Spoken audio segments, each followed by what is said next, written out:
শাকিব খানের তুফান সিনেমার নায়িকা মিমি চক্রবর্তী তিনি বেশ আলোচিত। তুফান সিনেমার মাধ্যমে শাকিব খানের সাথে অভিনয় করার পরে লাগে উড়াধুরা গান এবং দুষ্টু কোকিল গান যেন একেবারে নেট দুনিয়ায় অন্যরকম ভাবে প্রভাব ফেলে। আর ঠিক সেই নায়িকা মিমি চক্রবর্তীকে এবার ধর্ষণের হুমকি দেওয়া হয়েছে। এটা নিয়ে মিমি চক্রবর্তী তার ফেসবুকে একটা প্রতিবাদমূলক পোস্টও করেন এবং তার পাশাপাশি অনেক অভিনেতা অভিনেত্রী পরিচালকও কিন্তু তার সেই পোস্টে সায় দিয়ে প্রতিবাদ গড়ে তোলেন। তবে কেনই বা এই চিত্রনায়িকা মিমির উপরে ধর্ষণের এরকম হুমকি আসলো, বিস্তারিত জানতে সম্পূর্ণ ভিডিওটি দেখতে থাকুন।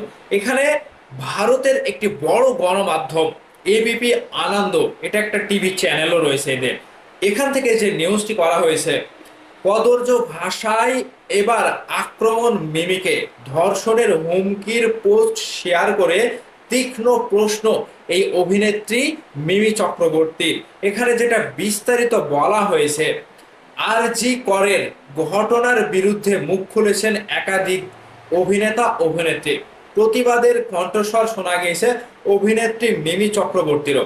তারই মাঝে ধর্ষণের হুমকি পেলেন প্রাক্তন সংসদ বলতে মিমি চক্রবর্তী কিন্তু কলকাতার একটা সংসদের সদস্য ছিলেন। তিনি নির্বাচন করে কিন্তু জয়ী হয়েছিলেন এবং তিনি কিন্তু সংসদের সদস্য হিসেবেও নির্বাচিত ছিলেন একটা সময়।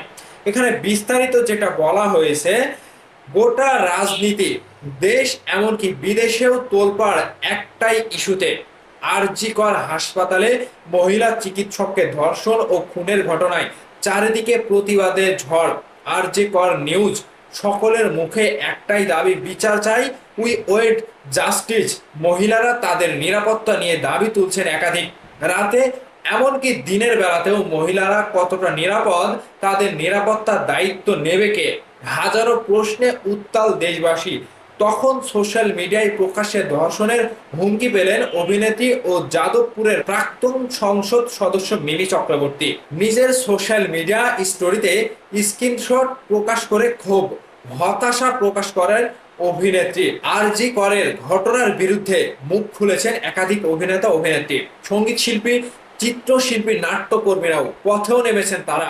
প্রতিবাদের আবহে পোস্টের কমেন্ট সেকশনের কিছু স্ক্রিনশট ভাগ করে নিলেন অভিনেত্রী, যেখানে স্পষ্ট দেখা যাচ্ছে যে প্রকাশ্যে অভিনেত্রীকে ধর্ষণের হুমকি দেওয়া হয়েছে।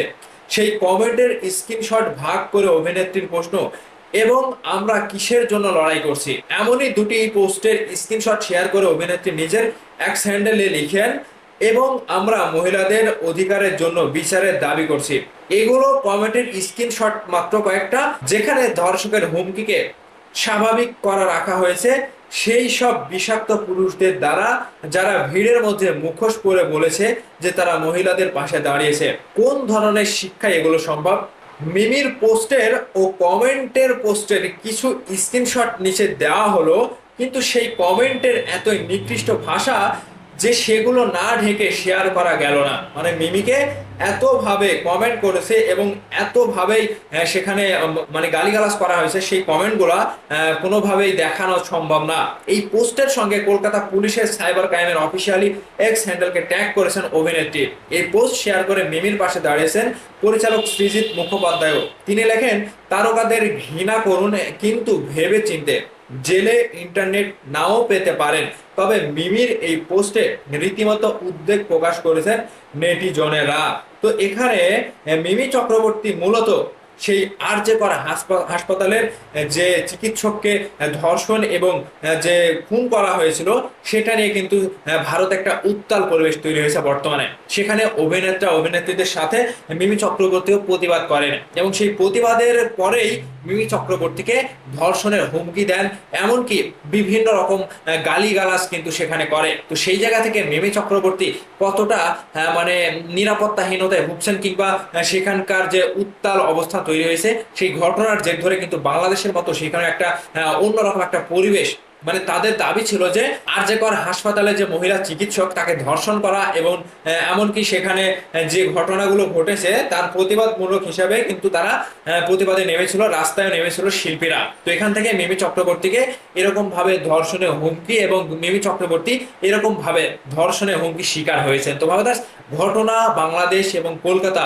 সবকিছু মিলে বর্তমানে উত্তাল কিন্তু আমাদের বাংলাদেশ, ইন্ডিয়া, এমনকি পাকিস্তানেও কিন্তু বিরাজমান একই রকম ঘটনার জন্য। মানে যে আন্দোলনগুলো হচ্ছে এই আন্দোলনকে ঘিরে মিমি চক্রবর্তী যেরকম ভাবে হুমকি শিকার হয়েছে, ধর্ষণের হুমকি পেয়েছে, ঠিক এই বিষয়গুলো নিয়ে আপনাদের মতামত কি অবশ্যই ভিডিও নিচে কমেন্ট করে জানাবেন। ভালো থাকবেন, ধন্যবাদ সম্পূর্ণ ভিডিওটি দেখার জন্য।